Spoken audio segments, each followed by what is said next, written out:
Ya empiezo a leer así como capítulo uno y así.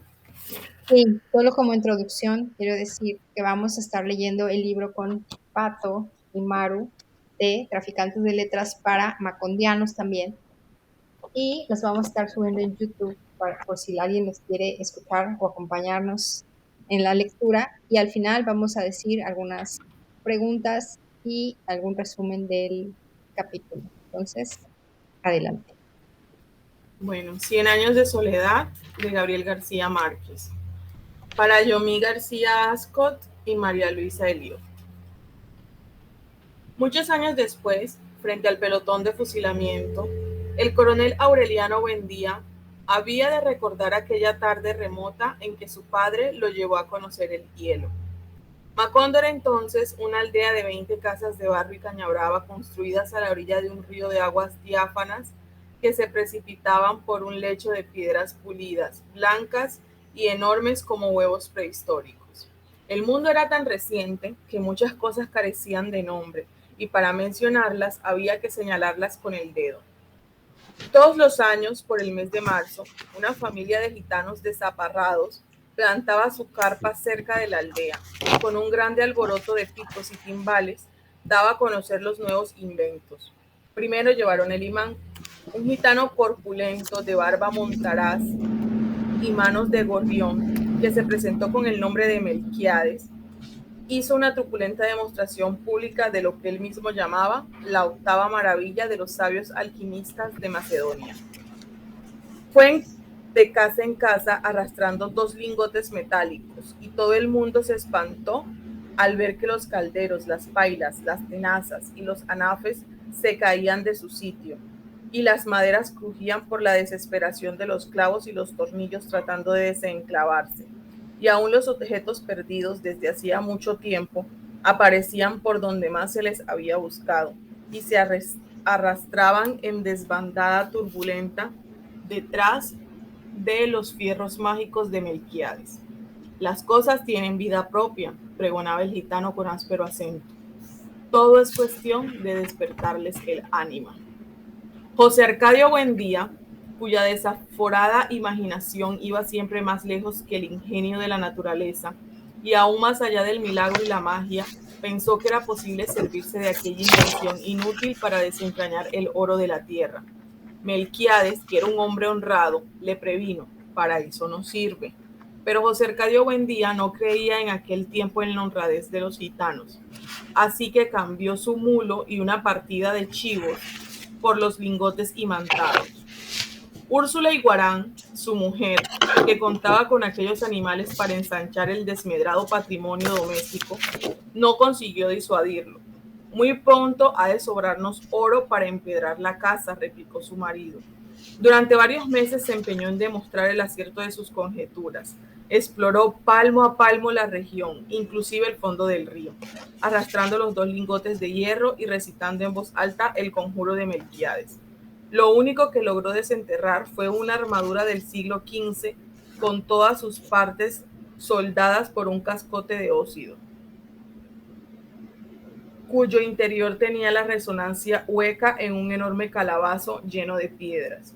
Cuando José Arcadio Buendía y los 4 hombres de su expedición lograron desarticular la armadura, encontraron dentro un esqueleto calcificado que llevaba colgado en el cuello un relicario de cobre con un rizo de mujer. En marzo volvieron los gitanos. Esta vez llevaban un catalejo y una lupa del tamaño de un tambor, que exhibieron como el último descubrimiento de los judíos de Ámsterdam. Sentaron una gitana en un extremo de la aldea e instalaron el catalejo a la entrada de la carpa.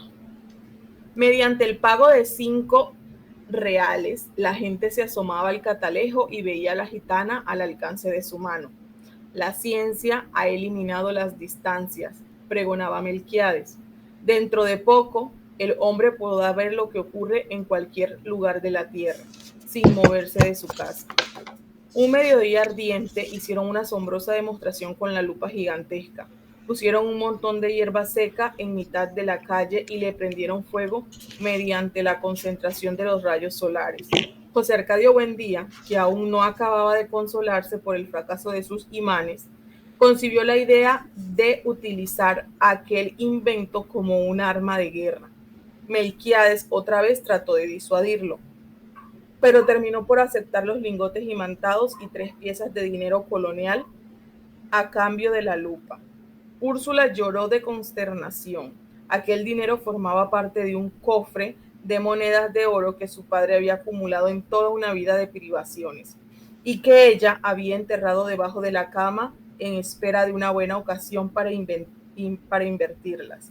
José Arcadio Buendía no trató siquiera de consolarla, entregado por entero a sus experimentos tácticos con la abnegación de un científico y aún a riesgo de su propia vida, tratando de demostrar los efectos de la lupa en la tropa enemiga. Se expuso él mismo a la concentración de los rayos solares y sufrió quemaduras que se convirtieron en úlceras y tardaron mucho tiempo en sanar. Ante las protestas de su mujer, alarmada por tan peligrosa inventiva, estuvo a punto de incendiar la casa. Pasaba largas horas en su cuarto, haciendo cálculos sobre las posibilidades estratégicas de su arma novedosa, hasta que logró componer un manual de una asombrosa claridad didáctica y un poder de convicción irresistible. Lo envió a las autoridades acompañado de numerosos testimonios sobre sus experiencias y de varios pliegos de dibujos explicativos, al cuidado de un mensajero que atravesó la sierra. Se extravió en pantanos desmesurados, remontó ríos tormentosos y estuvo a punto de perecer bajo el azote de las fieras, la desesperación y la peste, antes de conseguir una ruta de enlace con las mulas del correo. A pesar de que el viaje a la capital era en aquel tiempo poco menos que imposible, José Arcadio Buendía prometía intentarlo tan pronto como se lo ordenara el gobierno, con el fin de hacer demostraciones prácticas de su invento ante los poderes militares y adiestrarlos personalmente en las complicadas artes de la guerra solar. Durante varios años esperó la respuesta. Por último, cansado de esperar, se lamentó ante Melquíades del fracaso de su iniciativa, y el gitano dio entonces una prueba convincente de honradez. Le devolvió los doblones a cambio de la lupa y le dejó además unos mapas portugueses y varios instrumentos de navegación. De su puño y letra escribió una apretada síntesis de los estudios del monje Hermann, que dejó a su disposición para que pudiera servirse del astrolabio, la brújula y el sextante. José Arcadio Buendía pasó los largos meses de lluvia encerrado en un cuartico que construyó en el fondo de la casa para que nadie perturbara sus experimentos. Habiendo abandonado por completo las obligaciones domésticas, permaneció noches enteras en el patio vigilando el curso de los astros y estuvo a punto de contraer una insolación por tratar de establecer un método exacto para encontrar el mediodía. Cuando se hizo experto en el uso y manejo de sus instrumentos, tuvo una noción del espacio que le permitió navegar por mares incógnitos, visitar territorios deshabitados y trabar relación con seres espléndidos sin necesidad de abandonar su gabinete. Fue esa la época en que adquirió el hábito de hablar a solas, paseándose por la casa sin hacer caso de nadie, Mientras Úrsula y los niños se partían el espinazo en la huerta cuidando el plátano y la malanga, la yuca y el ñame, la uyama y la berenjena. De pronto, sin ningún anuncio, su actividad febril se interrumpió y fue sustituida por una especie de fascinación. Estuvo varios días como hechizado, repitiéndose a sí mismo en voz baja un sartal de asombrosas conjeturas sin dar crédito a su propio entendimiento. Por fin, un martes de diciembre, a la hora del almuerzo, soltó de un golpe toda la carga de su tormento. Los niños habían de recordar el resto de su vida la augusta solemnidad con que su padre se sentó a la cabecera de la mesa, temblando de fiebre, devastado por la prolongada vigilia y por el encono de su imaginación. Y les reveló su descubrimiento. La tierra es redonda como una naranja. Úrsula perdió la paciencia. Si has de volverte loco, vuélvete tú solo, gritó, pero no trates de inculcar a los niños tus ideas de gitano. José Arcadio, impasible, no se dejó amedrentar por la desesperación de su mujer, que en un rapto de cólera le destrozó el astrolabio contra el suelo. Construyó otro, reunió en el cuartito a los hombres del pueblo y les demostró con teorías que para todos resultaban incomprensibles la posibilidad de regresar al punto de partida navegando siempre hacia el oriente. Toda la aldea estaba convencida de que José Arcadio Buendía había perdido el juicio. Cuando llegó Melquiades a poner las cosas en su punto, exaltó en público la inteligencia de aquel hombre que por pura especulación astronómica había construido una teoría ya comprobada en la práctica, aunque desconocida para entonces en Macondo. Y como una prueba de su admiración, le hizo un regalo que había de ejercer una influencia terminante en el futuro de la aldea, un laboratorio de alquimia. Para esa época, Melquiades había envejecido con una rapidez asombrosa. En sus primeros viajes parecía tener la misma edad de José Arcadio Buendía, pero mientras éste conservaba su fuerza descomunal, que le permitía derribar un caballo agarrándolo por las orejas, el gitano parecía estragado por una dolencia tenaz. Era en realidad el resultado de múltiples y raras enfermedades contraídas en sus incontables viajes alrededor del mundo. Según él mismo le contó a José Arcadio Buendía mientras lo ayudaba a montar el laboratorio, la muerte lo seguía a todas partes, husmeándole los pantalones, pero sin decidirse a darle el zarpazo final. Era un fugitivo de cuantas plagas y catástrofes habían flagelado al género humano. Sobrevivió la pelagra en Persia, el escorbuto en el archipiélago de Malasia, a la lepra en Alejandría, al beriberi en el Japón, a la peste bubónica en Madagascar, al terremoto de Sicilia y a un naufragio multitudinario en el estrecho de Magallanes.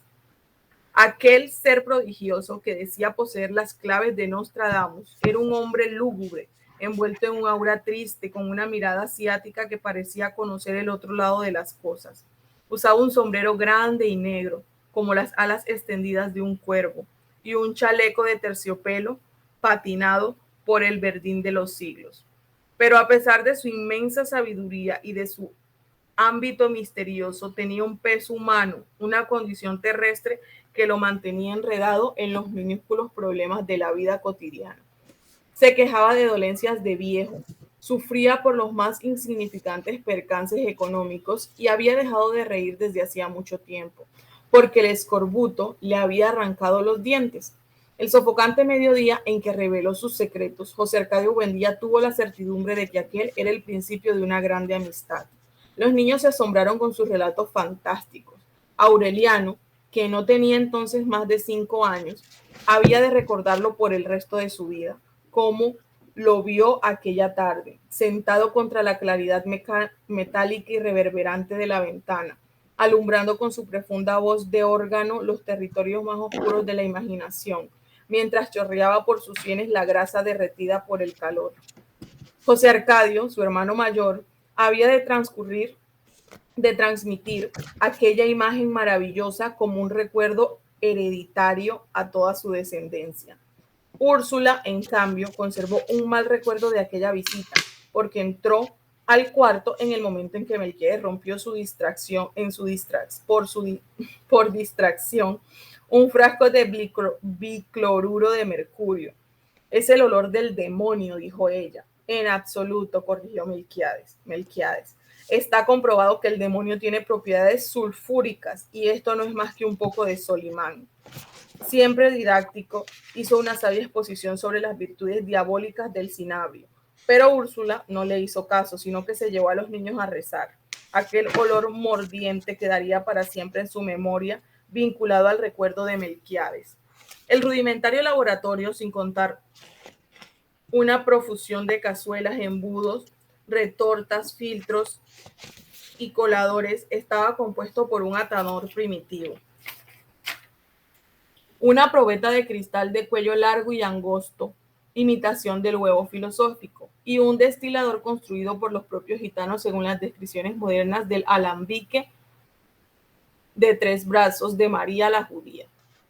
Además de estas cosas, Melquiades dejó muestras de los 7 metales correspondientes a los 7 planetas, las fórmulas de Moisés y Zósimo para el doblado del oro, y una serie de apuntes y dibujos sobre los procesos del gran magisterio que permitían a quien supiera interpretarlos intentar la fabricación de la piedra filosofal.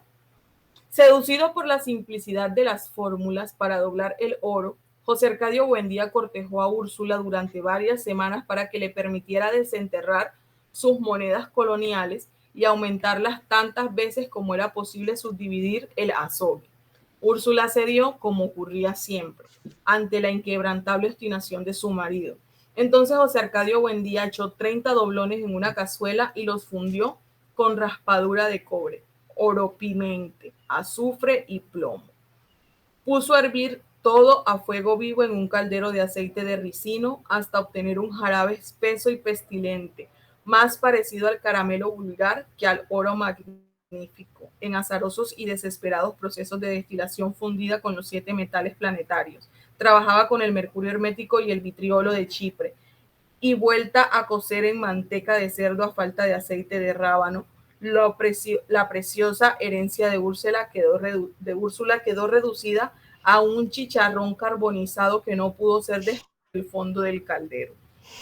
Cuando volvieron los gitanos, Úrsula había predispuesto contra ellos a toda la población, pero la curiosidad pudo más que el temor, porque aquella vez los gitanos recorrieron la aldea haciendo un ruido ensordecedor con toda clase de instrumentos músicos, mientras el pregonero anunciaba la exhibición del más fabuloso hallazgo de los naciancenos, de modo que todo el mundo se fue a la carpa y mediante el pago de 1 centavo vieron un Melquiades juvenil, repuesto, desarrugado, con una dentadura nueva y radiante. Quienes recordaban sus encías destruidas por el escorbuto, sus mejillas flácidas y sus labios marchitos se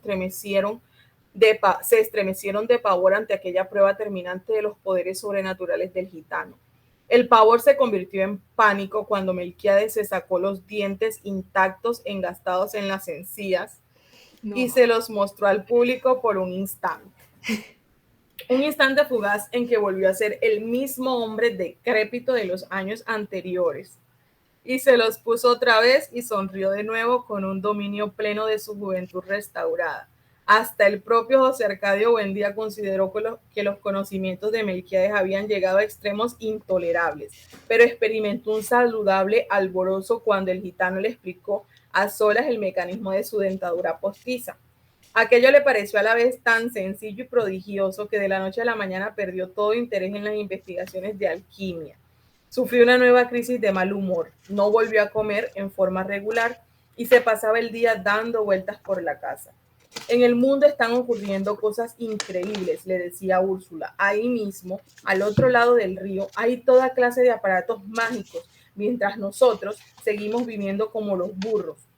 Quienes lo conocían desde los tiempos de la fundación de Macondo se asombraban de cuánto había cambiado bajo la influencia de Melquiades. Al principio, José Arcadio Buendía era una especie de patriarca juvenil que daba instrucciones para la siembra y consejos para la crianza de niños y animales y colaboraba con todos, aún en el trabajo físico para la buena marcha de la comunidad, puesto que su casa fue desde el primer momento la mejor de la aldea. Las otras fueron arregladas a su imagen y semejanza. Tenía una salita amplia y bien iluminada, un comedor en forma de terraza con flores de colores alegres, 2 dormitorios, un patio con un castaño gigantesco, un huerto bien plantado y un corral donde vivían en comunidad pacífica los chivos, los cerdos y las gallinas. Los únicos animales prohibidos, no solo en la casa, sino en todo el poblado, eran los gallos de pelea. La laboriosidad de Úrsula andaba a la par con la de su marido, activa, menuda, severa, aquella mujer de nervios inquebrantables, a quien en ningún momento de su vida se le oyó cantar. Parecía estar en todas partes desde el amanecer hasta muy entrada la noche, siempre perseguida por el suave susurro de sus pollerines de Holanda. Gracias a ella, los pisos de tierra golpeada, los muros de barro sin escalar, los rústicos muebles de madera construidos por ellos mismos estaban siempre limpios, y los viejos arcones donde se guardaba la ropa exhalaban un tibio olor de albahaca. José Arcadio Buendía, que era el hombre más emprendedor que se vería jamás en la aldea, había dispuesto de tal modo la posición de las casas que desde todas podía llegarse al río y abstenerse de agua con igual esfuerzo, y trazó las calles con tan buen sentido que ninguna casa recibía más sol que otra. A la hora del calor, En pocos años, Macondo fue una aldea más ordenada y laboriosa que cualquiera de las conocidas hasta entonces por sus 300 habitantes. Era en verdad una aldea feliz, donde nadie era mayor de 30 años y donde nadie había muerto. Desde los tiempos de la fundación, José Arcadio Buendía construyó trampas y jaulas. En poco tiempo llenó de turpiales, canarios, azulejos y petirrojos no solo la propia casa, sino todas las de la aldea. El concierto de tantos pájaros distintos llegó a ser tan aturdidor que Úrsula se tapó los oídos con cera de abejas para no perder el sentido de la realidad. La primera vez que llegó la tribu de Melquíades vendiendo bolas de vidrio para el dolor de cabeza, todo el mundo se sorprendió de que hubieran podido encontrar aquella aldea perdida en el sopor de la ciénaga, y los gitanos confesaron que se habían orientado por el canto de los pájaros. Aquel espíritu de iniciativa social desapareció en poco tiempo, arrastrado por la fiebre de los imanes, los cálculos astronómicos, los sueños de transmutación y las ansias de conocer las maravillas del mundo. De emprendedor y limpio, José Arcadio Buendía se convirtió en un hombre de aspecto holgazán, descuidado en el vestir, con la barba salvaje que Úrsula lograba cuadrar a duras penas con un cuchillo de cocina.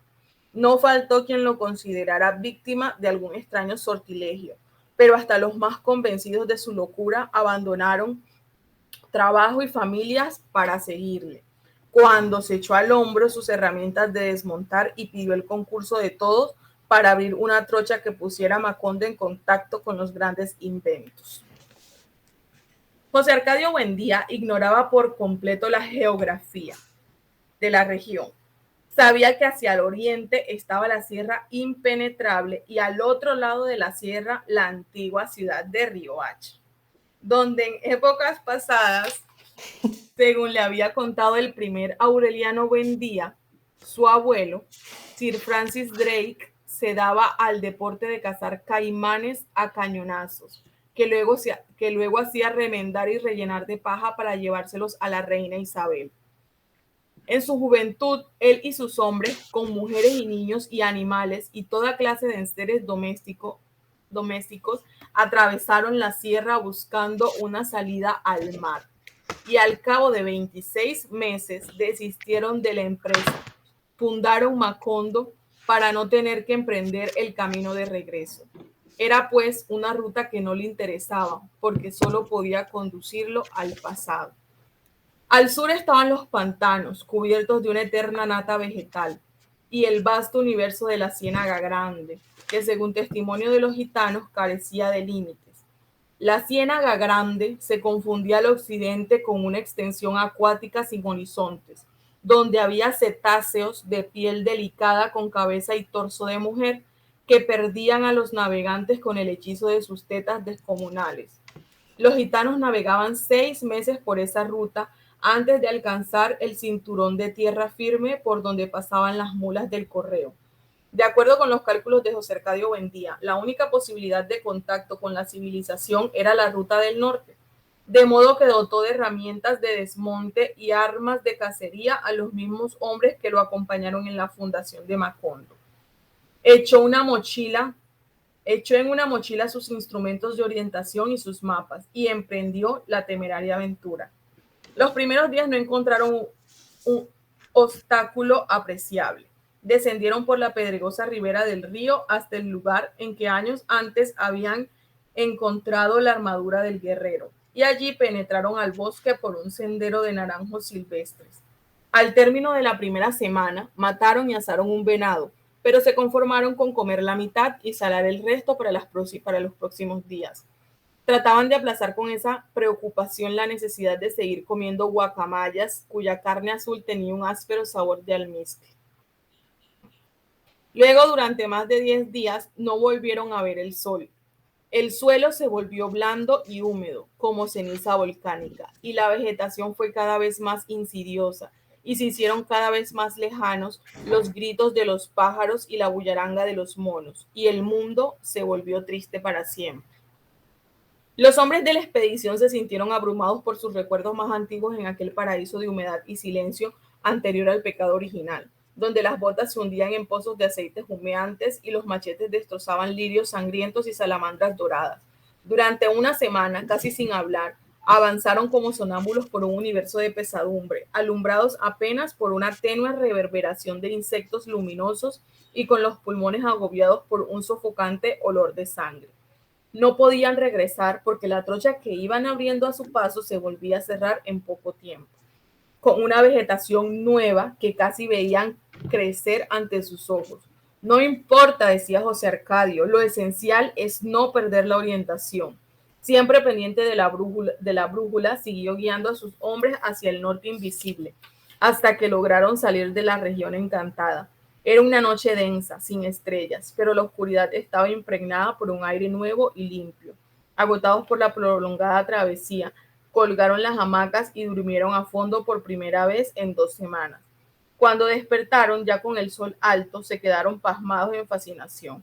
Frente a ellos, rodeado de lechos y palmeras, blanco y polvoriento, en la silenciosa luz de la mañana, estaba un enorme galeón español, ligeramente volteado a estribor.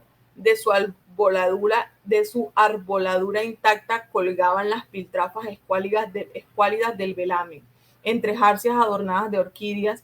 El casco, cubierto con una tersa coraza de rémora petrificada y musgo tierno, estaba firmemente enclavado en un suelo de piedras. Toda su estructura parecía ocupar un ámbito propio, un espacio de soledad y de olvido, vedado a los vicios del tiempo y las costumbres de los pájaros. En el interior, que los expedicionarios exploraron con un fervor sigiloso, no había nada más que un apretado bosque de flores. El hallazgo del galeón, el hallazgo del galeón, indicio de la proximidad del mar, quebrantó el ímpetu de José Arcadio. Consideraba como una burla de su travieso destino haber buscado el mar sin encontrarlo, al precio de sacrificios y penalidades sin cuento, y haberlo encontrado entonces sin buscarlo, atravesado en su camino como un obstáculo insalvable. Muchos años después, el coronel Aureliano Buendía volvió a atravesar la región cuando era ya una ruta regular del correo, y lo único que encontró de la nave fue el costillar carbonizado en medio de un campo de amapolas. Solo entonces, convencido de que aquella historia no había sido un engendro de la imaginación de su padre, se preguntó cómo había podido el galeón adentrarse hasta ese punto en tierra firme. Pero José Arcadio Buendía no se planteó esa inquietud cuando encontró el mar, al cabo de otros 4 días de viaje, a 12 kilómetros de distancia del galeón. Sus sueños terminaban frente a ese mar color de ceniza, espumoso y sucio, que no merecía los riesgos y sacrificios de su aventura. ¡Carajo!, gritó. Macondo está rodeado de agua por todas partes. La idea de un Macondo peninsular prevaleció durante mucho tiempo. Inspiraba en el mapa arbitrario que dibujó José Arcadio Buendía al regreso de su expedición. Lo trazó con rabia, exagerando de mala fe las dificultades de comunicación, como para castigarse a sí mismo por la absoluta falta de sentido con que eligió el lugar. Nunca llegaremos a ninguna parte, se lamentaba ante Úrsula. Aquí nos hemos de pudrir en vida sin recibir los beneficios de la ciencia. Esa certidumbre rumiada varios meses en el cuartico del laboratorio lo llevó a conseguir el proyecto de trasladar a Macondo a un lugar más propicio. Pero esta vez Úrsula se anticipó a sus designios febriles. En una secreta e implacable labor de hormiguita, predispuso a las mujeres de la aldea contra la veleidad de sus hombres, que ya empezaban a prepararse para la mudanza. José Arcadio Buendía no supo en qué momento ni en virtud de qué fuerzas adversas sus planes se fueron enredando en una maraña de pretextos, contratiempos y evasivas hasta convertirse en pura y simple ilusión. Úrsula lo observó con una atención inocente y hasta sintió por él un poco de piedad. La mañana en que lo encontró en el cuartico del fondo, comentando entre dientes sus sueños de mudanza, mientras colocaba en sus cajas originales las piezas del laboratorio, lo dejó clavar las cajas y poner sus iniciales encima con un hisopo entintado sin hacerle ningún reproche, pero sabiendo, ya que él sabía, porque se lo oyó decir en sus sordos monólogos, que los hombres del pueblo no lo secundarían en su empresa. Solo cuando empezó a desmontar la puerta del cuartito, Úrsula se atrevió a preguntarle por qué lo hacía y él le contestó con una cierta amargura: puesto que nadie quiere irse, nos iremos solos. Úrsula no se alteró. No nos iremos, dijo. Aquí nos quedamos porque aquí hemos tenido un hijo. Todavía no tenemos un muerto, dijo él. Uno no es de ninguna parte mientras no tenga un muerto bajo su tierra, bajo la tierra. Úrsula replicó con una suave firmeza: si es necesario que yo me muera para que se queden aquí, me muero. José Arcadio Buendía no creyó que fuera tan rígida la voluntad de su mujer. Trató de seducirla con el hechizo de su fantasía, con la promesa de un mundo prodigioso donde bastaba con echar unos líquidos mágicos en la tierra para que las plantas dieran frutos a voluntad del hombre, y donde se vendían a precio de baratillo toda clase de aparatos para el dolor. Pero Úrsula fue insensible a su clarividencia. En vez de andar pensando en tus alocadas novelerías, debes ocuparte de tus hijos, replicó. Míralos, cómo están abandonados a la buena de Dios, igual que los burros. José Arcadio Buendía tomó al pie de la letra las palabras de su mujer. Miró a través de la ventana y vio a los dos niños descalzos en la huerta soleada y tuvo la impresión de que solo en aquel instante habían empezado a existir, concebidos por el conjuro de Úrsula. Algo ocurrió entonces en su interior, algo misterioso y definitivo que lo desarraigó de su tiempo actual y lo llevó a la deriva por una región inexplorada de los recuerdos. Mientras Úrsula seguía barriendo la casa, que ahora estaba segura de no abandonar en el resto de su vida, él permaneció contemplando a los niños con mirada absorta, hasta que los ojos se le humedecieron y se los secó con el dorso de la mano, y exhaló un hondo suspiro de resignación. Bueno, dijo, diles que vengan a ayudarme a sacar las cosas de los cajones. José Arcadio, el mayor de los niños, había cumplido 14 años. Tenía la cabeza cuadrada, el pelo hirsuto y el carácter voluntarioso de su padre. Aunque llevaba el mismo impulso de crecimiento y fortaleza física, ya desde entonces era evidente que carecía de imaginación. Fue concebido y dado a luz durante la penosa travesía de la sierra, antes de la fundación de Macondo. Y sus padres dieron gracias al cielo al comprobar que no tenía ningún órgano de animal. Aureliano, el primer ser humano que nació en Macondo, iba a cumplir 6 años en marzo. Era silencioso y retraído. Había llorado en el vientre de su madre y nació con los ojos abiertos. Mientras le cortaban el ombligo, movía la cabeza de un lado a otro reconociendo las cosas del cuarto y examinaba el rostro de la gente con una curiosidad sin asombro. Luego, indiferente a quienes se acercaban a conocerlo, mantuvo la atención concentrada en el techo de palma que parecía a punto de derrumbarse bajo la tremenda presión de la lluvia. Úrsula no volvió a acordarse de la intensidad de esa mirada hasta que un día en que el pequeño Aureliano, a la edad de 3 años, entró a la cocina en el momento en que ella retiraba del fogón y ponía en la mesa una olla de caldo hirviendo. El niño, perplejo en la puerta, dijo: se va a caer. La olla estaba bien puesta en el centro de la mesa, pero tan pronto como el niño hizo el anuncio, inició un movimiento irrevocable hacia el borde como impulsada por un dinamismo interior y se despedazó en el suelo. Úrsula, alarmada, le contó el episodio a su marido, pero este lo interpretó como un fenómeno natural. Así fue siempre, ajeno a la existencia de sus hijos, en parte porque consideraba la infancia como un periodo de insuficiencia mental y en parte porque siempre estaba demasiado absorto en sus propias especulaciones quiméricas. Pero desde la tarde en que llamó a los niños para que lo ayudaran a desempacar las cosas del laboratorio, les dedicó sus horas mejores.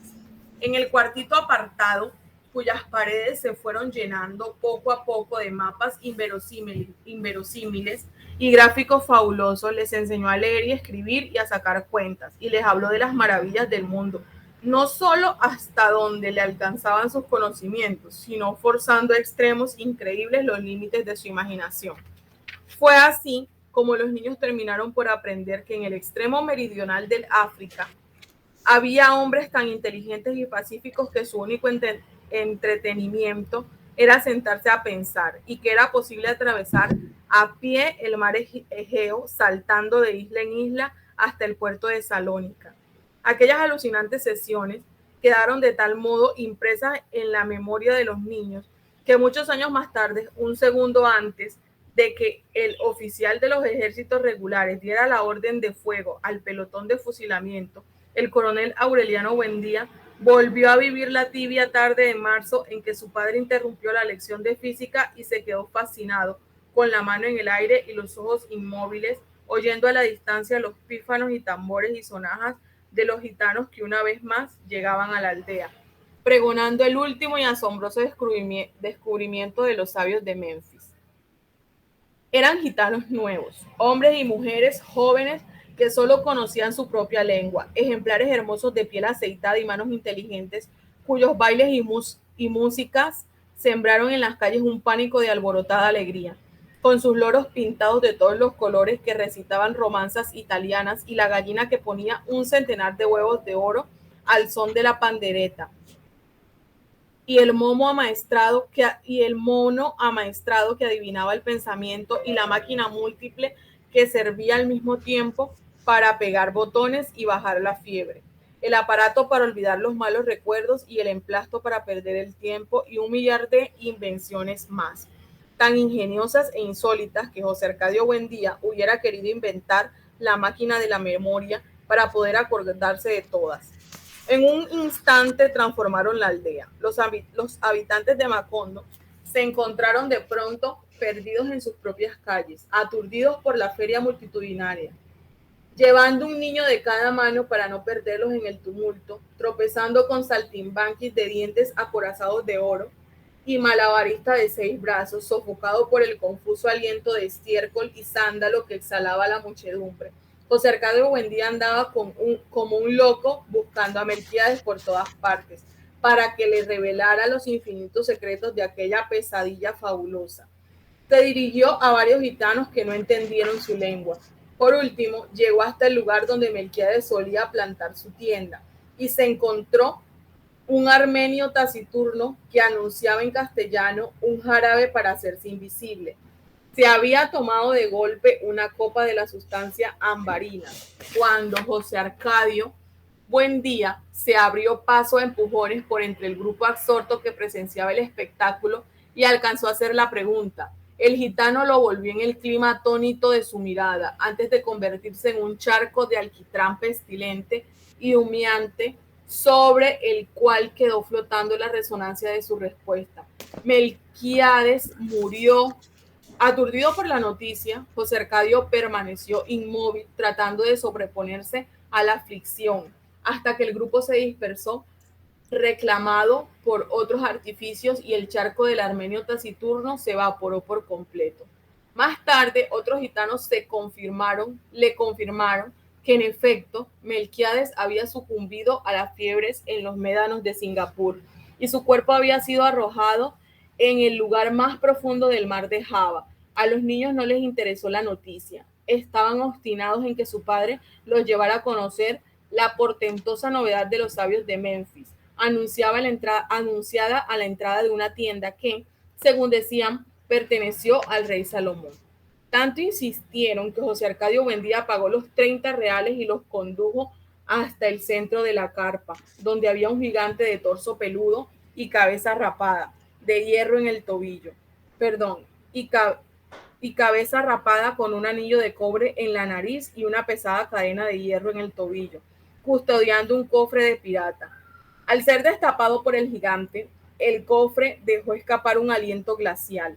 Dentro solo había un enorme bloque transparente con infinitas agujas internas en las cuales se despedazaba en estrellas de colores la claridad del crepúsculo. Desconcertado, sabiendo que los niños esperaban una explicación inmediata, José Arcadio Buendía se atrevió a murmurar: es el diamante más grande del mundo. No, corrigió el gitano, es hielo. José Arcadio Buendía, sin entender, extendió la mano hacia el témpano, pero el gigante se la apartó. 5 reales más para tocarlo, dijo. José Arcadio Buendía los pagó y entonces puso la mano sobre el hielo y la mantuvo puesta por varios minutos, mientras el corazón se le hinchaba de temor y de júbilo al contacto del misterio. Sin saber qué decir, pagó otros 10 reales para que sus hijos vivieran la prodigiosa experiencia. El pequeño José Arcadio se negó a tocarlo. Aureliano, en cambio, dio un paso hacia adelante, puso la mano y la retiró en el acto.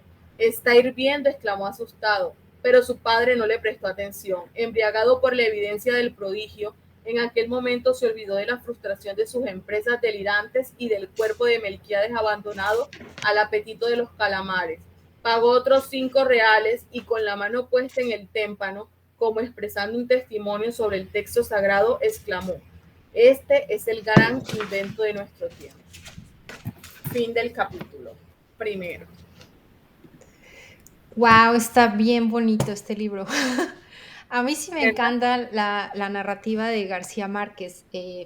Algo que me gusta mucho de él es justo eso, su narrativa. Se nota que tenía esa vena periodística y entonces sabe construir muy bien una historia a partir de todos los personajes y contándotela de una forma que, no sé, pero pareciera como si te lo estuviera contando tu abuelito, ¿no?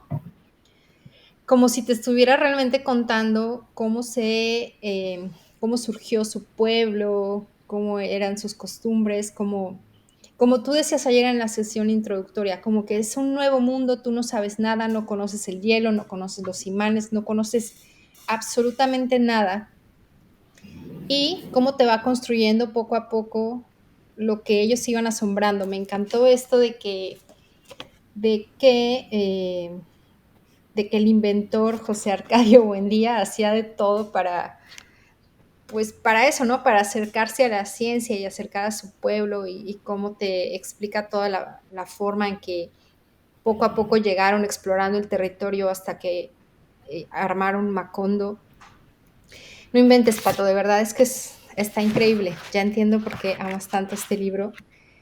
Y en Sí, realidad la gente no debería tenerle miedo. O sea, sí está un poco intrincado. Yo estuve aquí anotando que al final lo que entiendo es que el coronel Aureliano Buendía es el hijo de José Arcadio, ¿verdad? Del que era su inventor. segundo hijo. Su segundo hijo, porque el primero es Aureliano. Que el No. Aureliano. El primero es José Arcadio, el hijo mayor es Ah, José Arcadio y el cierto, segundo es Aureliano. Aureliano. Y Aureliano es el que tenía como poderes que hizo que la olla se Adivinaba lo cayera, que ¿no? iba a pasar Adivinaba. o eso insinuaba la mamá. Ajá. Ujú. Entonces ya voy entendiendo un poco. Ahora, me llama la atención, obviamente ahí hiciste una pequeña pausa porque lo entendí, el miedo que tenía de que su hijo, el primer hijo, José Arcadio, saliera con una cola de animal. Supongo que esto se refiere a que pues la gente se emparentaba, ¿no? Entre ellos para no mezclarse con otras razas u otro tipo de No, gente. no, no. Esa parte Ok, la explican más adelante. ok. Esa parte la explican más adelante. También el tema de por qué no criaban gallos de pelea también se Ujú. explica más adelante. Entonces, él aquí comienza como al revés, como te digo, como es una narración cíclica, se adelanta un poco a lo que ya es Macondo y más adelante nos explica Ujú. por qué, cómo y las razones de por qué se dio Macondo, por qué se fueron y muchas personas con él y todo para fundar Macondo. Pero aquí ya Ok. nos está entrando como cuando ya llegaban Melquiades, que incluso es el primer personaje que aparece, el segundo pues después de Aureliano, que Ujú. aparece en el libro, nos dice, nos va como metiendo cositas para allá después, incluso a las personas cuando lo van leyendo van entendiendo muchas cosas de entonces él no empezó meramente desde la fundación de Macondo, sino que ya en Macondo estaban en las casas Sí. de él era la mejor, nos dice que la casa tenía 2 cuartos, una salita, no sé qué, esto y lo otro, y ya después nos va diciendo, bueno, Macondo se fundó por esto y esto y esto. Y hasta Sí, ahora pues están personajes como él, su esposa, que ya nos van como diciendo el carácter de cada uno de ellos. Nos va presentando también como de pronto esas alucinaciones que empieza a tener José Arcadio, que ya también hacen parte de muchas cosas por las que hace, de su forma de ser, pero más adelante también nos va desmenuzando esas cositas, obviamente porque pues este es el primer capítulo y apenas nos está dando como un bocadito para que ya hablaba para solo, ¿no? En las noches y alucinaba y ya escuchaba. estaba alucinando, exacto. como problemas mentales, como vi como un guiñito de pronto a lo que el Quijote, no que alucinaba ni nada, ni que lo hicieran literalmente, pero sí como que es un personaje principal, fuerte, chévere, pero que siempre caen como en este tipo de cosas. Con los inventos que quería hacer de todo, quería descubrir de todo. Incluso aquí dice como que descubrió que la Tierra era redonda como una naranja y empezaron a burlarse de él. Y cuando llegó Melquiades dijo, no, efectivamente, ustedes están aislados del mundo, pero es cierto, allá afuera todo el mundo sabe que la Tierra es redonda como una naranja. Entonces, cositas como esa. Además, qué gran personaje me parece Melquiades, ¿no? Fue un shock ahorita cuando leí que había muerto y que él también se quedó como un shock, porque evidentemente él tuvo una influencia muy fuerte en José Arcadio Buendía, puesto que dicen que incluso su fisonomía y su forma de actuar fue cambiando. Supongo que esto también tiene que ver con el desarrollo de los acontecimientos que veremos más adelante, pero también por su amistad con Melquiades, ¿no? Que Sí. pues digamos que le llamaba la atención esa forma de ser mística que él tenía. Entonces, pues al ser amigos, ¿sabes? Algo Y se lo tiene llevaba que... también un poco Melquiades a él como a la sensatez, porque él era exagerado y Melquiades le decía, no, venga, esto no sirve para eso, esto no es para eso, no puedes desenterrar oro con un imán. Entonces, ese tipo de cosas como que lo asentaban, pero pues eso hizo que se creara una amistad porque el señor era bien inquieto, José Arcadio Buendía, entonces él quería y se encerró en su cuartico a hacer cosas y de todo y bueno, y allí se van dando las cosas. Aquí nada más te quería preguntar de algo de las frutas que mencionan. Bueno, conozco algunas como obviamente el plátano, la yuca o la berenjena, pero también menciona la La malanga, malanga, el la auyama, ñame y la auyama. Esos no sé cómo son. son frutas típicas de la región, aunque no sé si es zapallo, ¿sabes qué es zapallo? No. Zapallo. Bueno, es como, bueno, la auyama son calabazas. Ah, ok, ok. La auyama son calabazas. El ñame, en algunas partes la llaman papachina. Ok. Y la malanga también es muy parecida al ñame, son como tubérculos todos, Ok. pero pues, la más conocida es esta, que es la calabaza, que es la que llamamos auyama, o zapallo le dicen, pues acá en el Choco le dicen zapallo, acá le dicen auyama. Me ¿Qué encantó más? también la frase, o sea, por ejemplo, bueno, muchas dudas, la verdad no tengo. Creo que hasta ahorita, en el primer capítulo, vamos bien. Solo quería mencionar esta frase que me gustó mucho, cuando le dice, todavía no tenemos un muerto, uno no es de ninguna parte mientras no tenga un muerto bajo la tierra. Eso está fuerte, ¿no? Porque en realidad sí es verdad, uno no siente el arraigo a ningún lado a menos que tengas ya pues una vida transcurrida ahí con tus seres queridos, recuerdos, muertes, porque también forma parte de la vida. Sí, por lo Entonces, general a uno, incluso si uno está en otro país, incluso a veces lo llevan a su país de origen o a su tierra natal para enterrarlo allá y todo ese cuento. Entonces eso sí fue muy oportuno y a la vez sí, fue como una frase bien fuerte que lo dijera. Y como ves que él decía, es que en Macondo nunca, no, era, bueno, no sé si eso lo mencionamos acá, que no había muerto nadie todavía sí, y fue. que las personas no eran mayores de 30 años. Entonces, Ujú. como era tan nuevo y todo eso, entonces esa era otra eh, como excusa a él para decir, no, podemos migrar y podemos irnos, así como estuvimos en Macondo. A nosotros no nos ata nada acá, porque nosotros no tenemos ningún muerto sobre la tierra. Entonces, vamos y acerquémonos más a la tecnología, a la gente, a todo. Entonces, ese tipo de cositas también son muy... No entendí, por eso era que se quería ir de Macondo, porque estaba como lejos de todo, como que la gente no...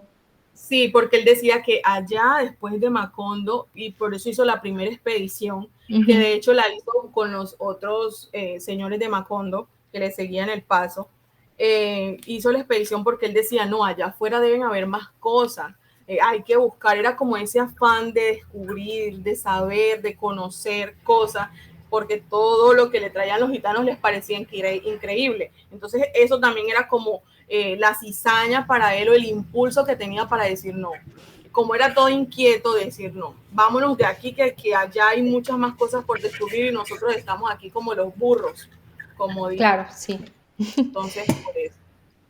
Pues estuvo increíble la primera sesión, los vamos a estar leyendo poco a poco porque nos queremos tomar este cafecito poco a poco, digerirlo, el libro y pues esto, hacer como una charla que creemos que es mejor así porque les ayudamos más a entender entre menos personas, pero también a la vez que ustedes interactúen con nosotros.